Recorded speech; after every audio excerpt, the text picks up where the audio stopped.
حضرت حسین اب اللہ کی طرف سے ان کے دل میں ایک ارادہ پختہ ہو چکا تھا، اور انہوں نے حضرت مسلم بن عقیل کو بھیجا تھا کہ جاؤ میری طرف سے کوفے والوں سے بیعت لے اور پھر مجھے اطلاع دو۔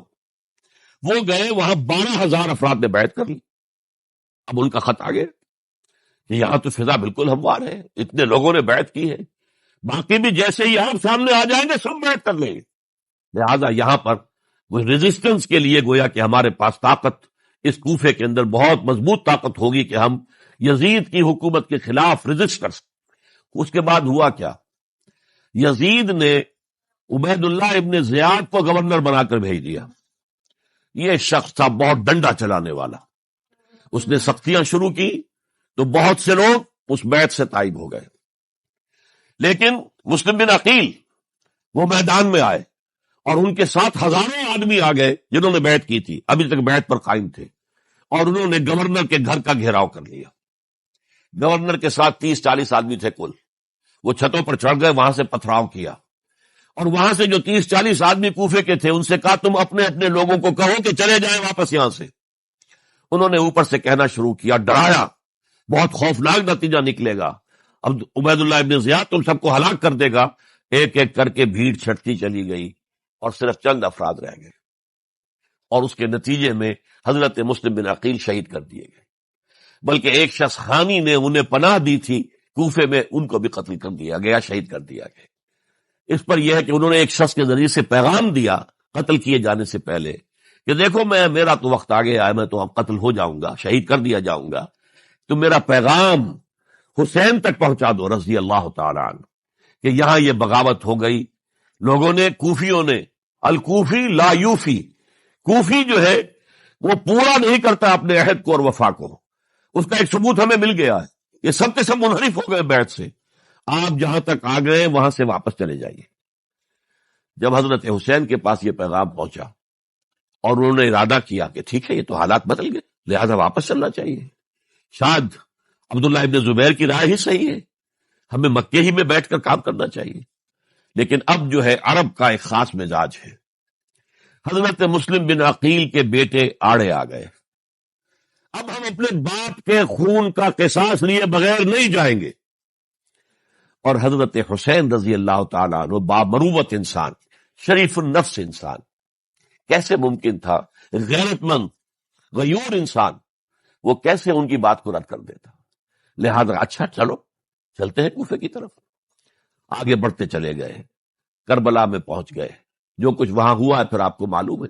اس میں یہ بات ہے پہلے 1,000 کا لشکر بھیجا تھا عبید اللہ ابن زیاد نے، اس پر حضرت حسین رضی اللہ تعالیٰ عنہ نے جو باتیں کہیں وہ کچھ اثر انداز ہو گئی۔ ان کا افسر جو تھا حر بن یزید تمیمی، وہ بعد میں حضرت حسین کا حامی ہو گیا، اور حضرت حسین کے ساتھ ہی اس کو بھی شہادت نصیب ہوئی۔ پھر دوسرے کو بھیجا عمرو بن سعد۔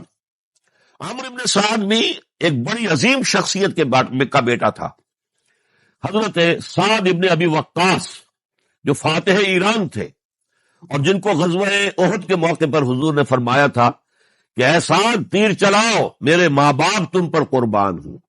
جبکہ احد میں گھیراؤ کر لیا تھا حضور کا، اور کفار قتل کرنے کے لیے ہجوم کر رہے تھے، اور کچھ حضرات تیر چلا چلا کے انہیں پھینک رہے تھے، دور جو ہے ہٹا رہے تھے، ان میں سے حضرت سعد ابن ابی وقاص بھی تھے۔ پھر وہ فاتح ایران تھے، اسی لیے گورنر بن گئے تھے ایران کے۔ سعد جو ہے ان کا بیٹے، یہ عمرو جو ہے یہ اب ایک بڑے صوبے کا گورنر بھی تھا، اس وقت 4,000 آدمی دے کر بھیجا، وہ بھی نرمی کرتا رہا، اس نے کوئی تشدد نہیں کیا، اس کے اندر بہرحال اپنے عظیم باپ کے خون کا کچھ اثر تھا۔ لیکن یہ کہ پھر ابن زیاد کو اطلاع مل گئی کہ عمرو ابن سعد جو ہے وہ تو لے تو لال کر رہا، حملہ نہیں کر رہا، قتل نہیں کر رہا، بلکہ یہ کہ وہ تو اس راستہ بھی دینے کے لیے تیار ہے کہ نہ مدینے کی طرف جائیے اور نہ آپ مکے کی طرف جائیے، نہ کوفے کی طرف جائیے، بلکہ آپ چاہے تو دمشق چلے جائیں، یزید سے اپنا معاملہ کر لیں۔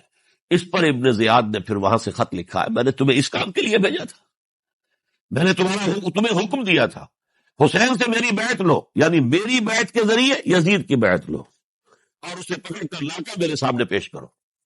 لہذا پھر اس نے ایک بہت خونخوار شخص کو زیادہ فوج دے کر بچائے، اور وہ جو ہے اس نے آ کر جو ہے شمر نے پھر اس نے فیصلہ کن معاملہ کیا۔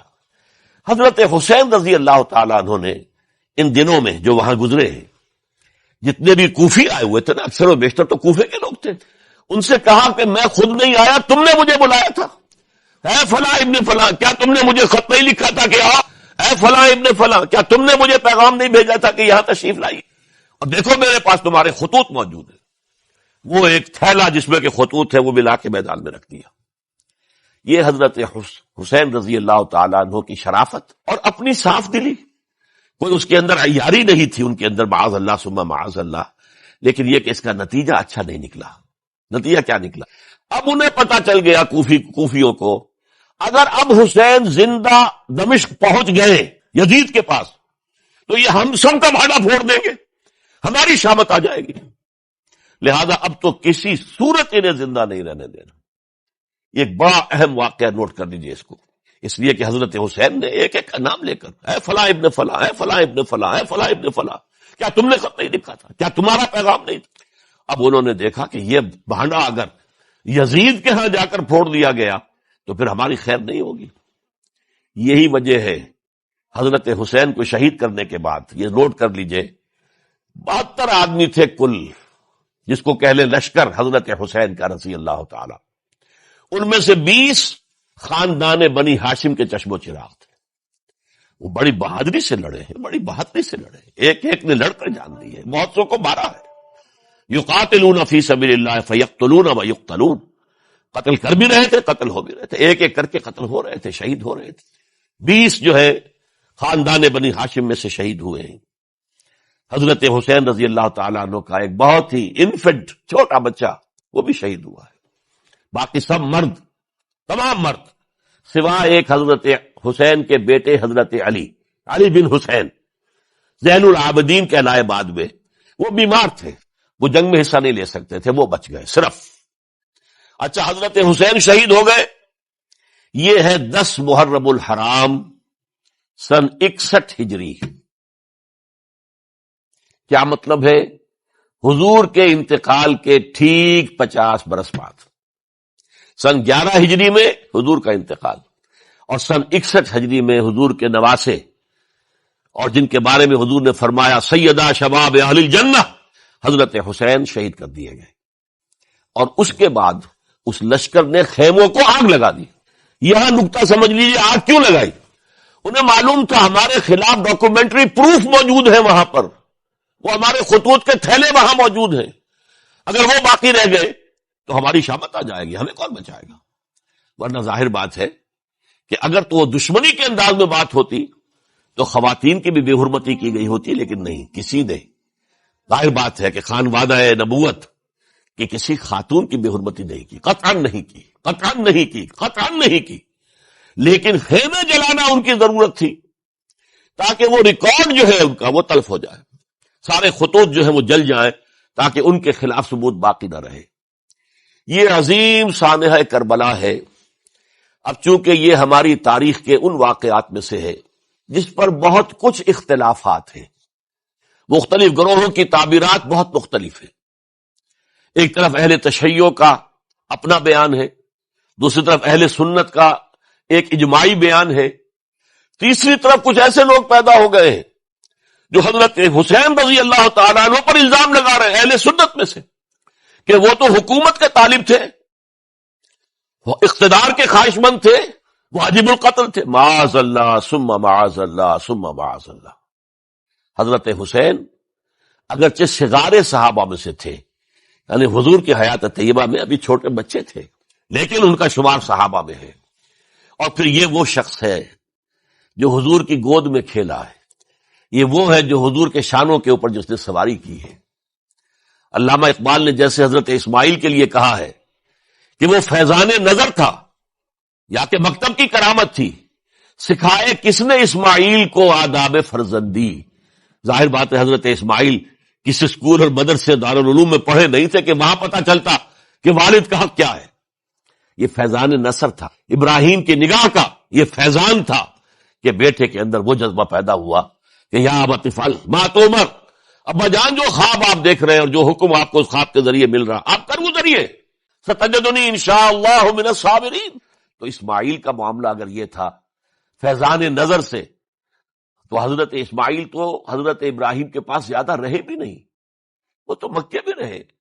حضرت عثمان جو حضرت ابراہیم تو شام میں رہتے تھے، کبھی کبھی آ جاتے تھے، اس سے زیادہ معاملہ نہیں تھا۔ وہ فیضان نظر حضرت اسماعیل کو تھا، تو حضور صلی اللہ علیہ وسلم کا فیضان نظر کتنا ہوگا اس کا آپ اندازہ کیجئے۔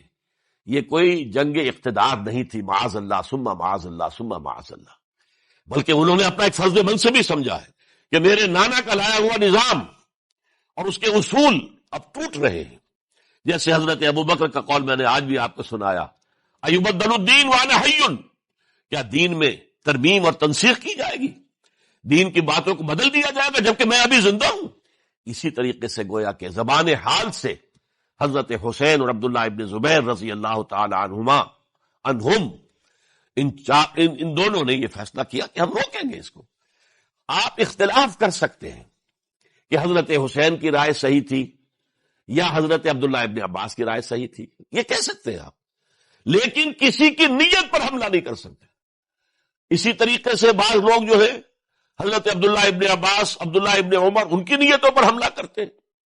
ان کو تو یزید نے دولت سے خرید لیا تھا، معاذ اللہ ثم معاذ اللہ ثم معاذ اللہ۔ یہ دونوں جلیل القدر صحابہ ہیں، یہ تو صغار صحابہ میں سے نہیں ہیں، یہ جوان تھے پورے حضور کے زمانے میں، جنگوں میں حصہ لیا ہے۔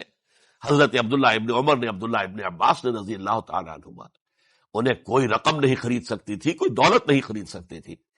جو رائے انہوں نے قائم کی دیانتاً قائم کی۔ اور ہمارے ہاں اصول یہ ہے کہ جب کوئی نئی صورتحال پیدا ہو جائے اور اجتہاد کی ضرورت پیش آ جائے اور پوری کوشش کر کے مجتہد اجتہاد کر رہا ہے، تو اگر اسے غلطی بھی ہو جائے، مجتہد مخطی خطا کار، اس کو بھی اکیرا ثواب ملتا ہے، اور مجتہد مصیب وہ مجتہد کے جس کی رائے صحیح، جس کا فیصلہ صحیح، اسے دوہرا ثواب ملتا ہے۔ تو ان کے مابین ایک اختلاف رائے کا ہوا، اجتہاد کا ہوا۔ آیا یہ غلطی اتنی بڑی ہے کہ امت میں تفرقہ پیدا کیا جائے، امن و امان کو برباد کیا جائے، خوریزی کا بازار گرم کیا جائے، یا نہیں؟ دو کی رائے یہ ہوئی، ان کی مخلصانہ رائے تھی، ان کی دیانت دارانہ رائے تھی، ہم ان کی نیت پر حملہ نہیں کر سکتے، آپ اختلاف کرنا چاہے تو کیجئے۔ اسی طرح حضرت عبداللہ ابن زبیر اور حضرت حسین ابن علی رضی اللہ تعالی عنہ، ظاہر بات ہے کہ ان کا بھی ایک اجتہادی رائے تھی کہ نہیں، یہ دین کے نظام کے اندر بہت بڑا رکھنا پڑ رہا ہے، یہ تو اب قیصر و کسریٰ کی سنت شروع ہو رہی ہے، یہ اسلام کے دین کے اوپر طریقہ نہیں، عمل نہیں ہو رہا ہے، تو ہم اسے اپنی جانوں کا نذرانہ دے کر بھی اسے روکیں گے، روکنے کی کوشش کریں گے، رکے نہ رکے ہم اپنی جانیں دے دیں گے۔ یہ بھی دیانت دارانہ رائے تھی، مخلصانہ رائے تھی، ان کی نیت پر کوئی حملہ کم سے کم اہل سنت والجماعت میں سے کسی شخص کو حق نہیں ہے۔